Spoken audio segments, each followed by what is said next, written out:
Hello বন্ধুরা, আজকে আমি তোমরা দেখাইব বেঙ্গলোর কত বড় রুম হয় আর কত টাকা ভাড়া হয়। মানে এখন রুমের কাজ চলে কেন। এটা হলো ড্রয়িং রুম আর এখানে সামথিং কিতা হইব খুব বুঝতে পারি না। ছোট একটা রুম, এখানে সামথিং কিচেন হইব, এখানে হইব শোয়ার রুম। তো সুন্দর,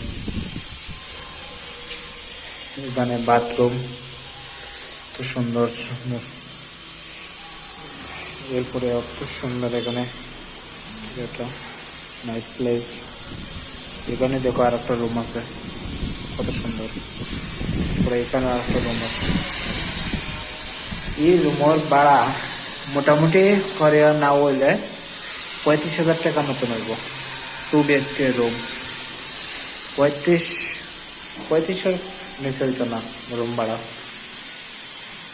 তো এদিকে দেখো বার সাইড কত সুন্দর, পুরা building building building building building, খালি যেদিকে চাও বিল্ডিং। যেদিকে আমি এখন বর্তমানে আছি 4 তলার উপরে, 4 তলার উপর থেকে ভিডিও করছি। তো বন্ধুরা, আজকে